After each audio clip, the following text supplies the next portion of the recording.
Good morning, good morning, good morning.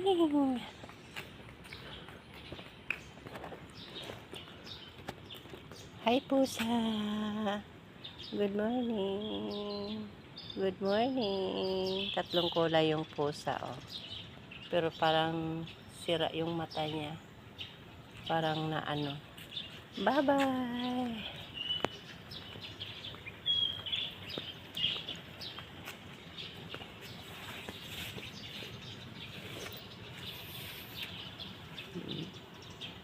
Kalatsutsi. Ito yung bulaklak. Dami, oh. Daming ano doon sa taas. Kalatsutsi. Mabango yung bulaklak na ito. Ito yung pabango ko noon. Kalatsutsi. Maglagay lang ako. Maghihid lang ako sa joke. Dito. Ano ito? Mabango. Ang bango siya. Good morning. Buti ka pa, ma'am, nakapag-walking. Hindi mo man kailangan. Bakit? Hindi yun sa ano natin, circulate sa sa dugo. Hindi wala sa... Opo. Malapit-lapit na ako. Oh, iwas stress na. Oh, the best yan. Thank you, ma'am. Bait naman. Kahit mayaman, ang bait.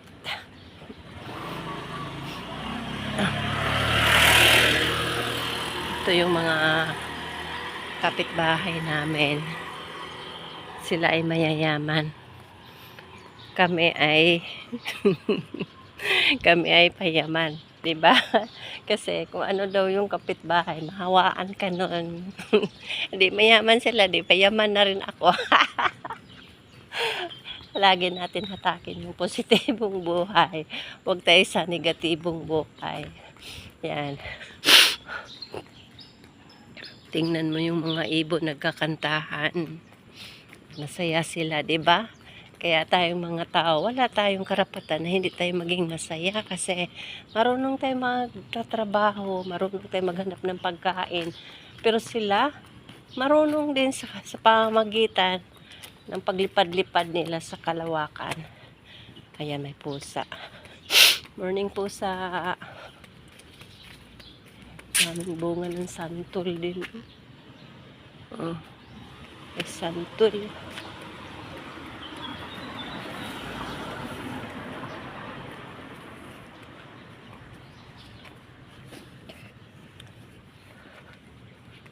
Kunin ko sana. Hindi naman siya sira, oh. Ito. Kaso, ayaw ko. Sabi ng nasalubong kong madam, hindi ko na daw kailangan mag-walking. Kailangan pa rin kahit slim ka.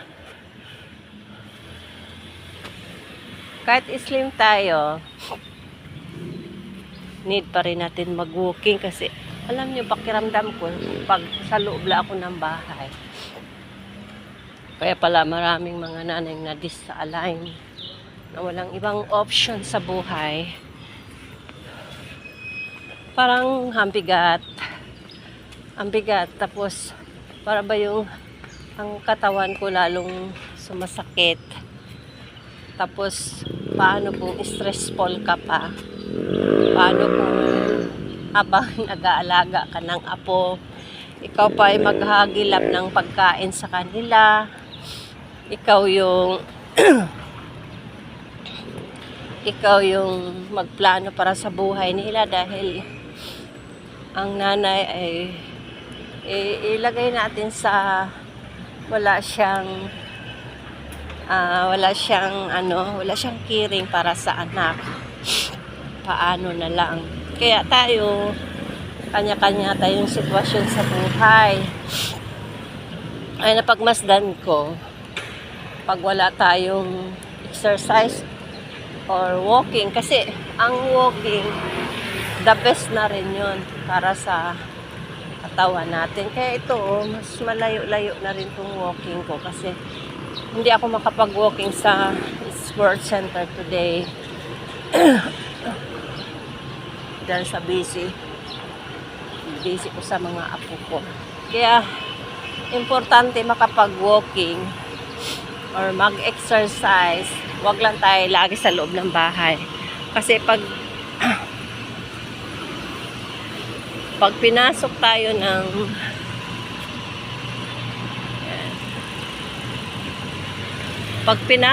ng mga kabiguan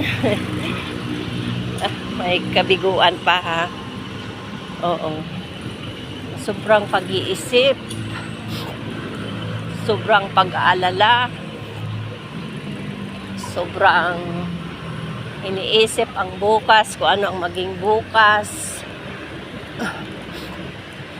Wala, pasukin tayo ng anong tawag doon sa English? Anxiety, hindi ko mabigkas. Ganun.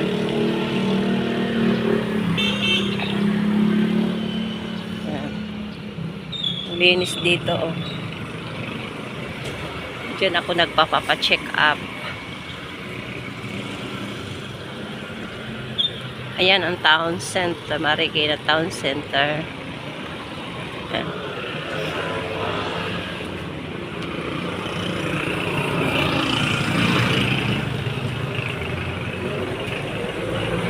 Kaya, para iwas stress.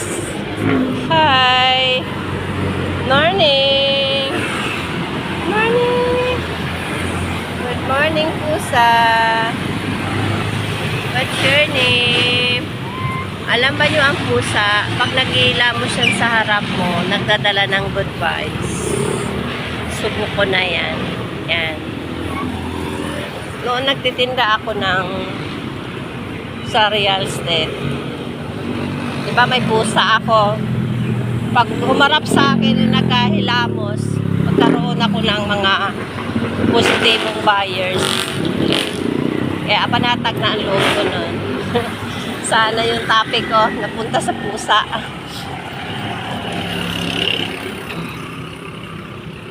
Yan. I'm not feeling well today.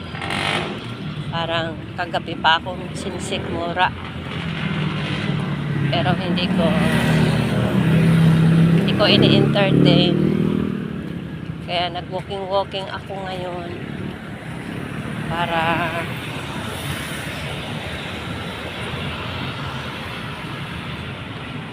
maunat-unat mo lang yung katawan ko.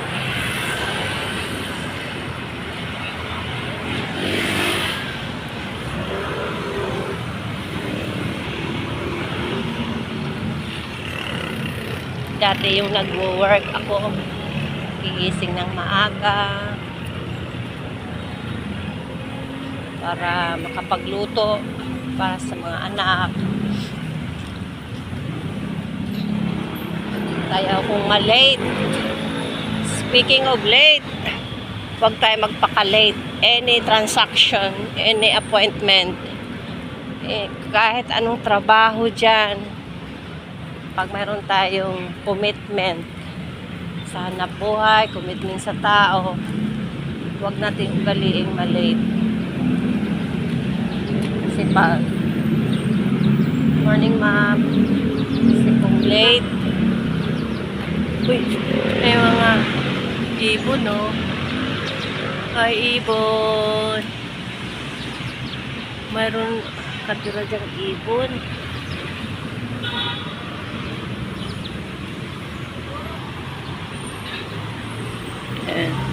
May ibon nga nagkatalon-talon.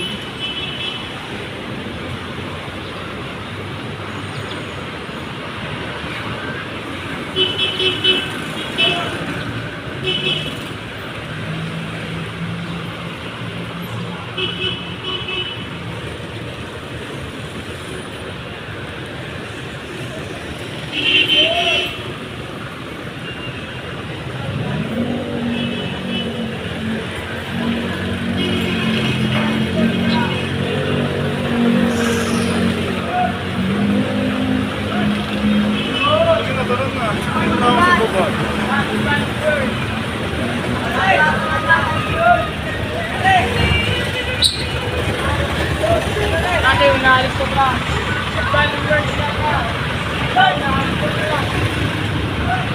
Kuya, saglit.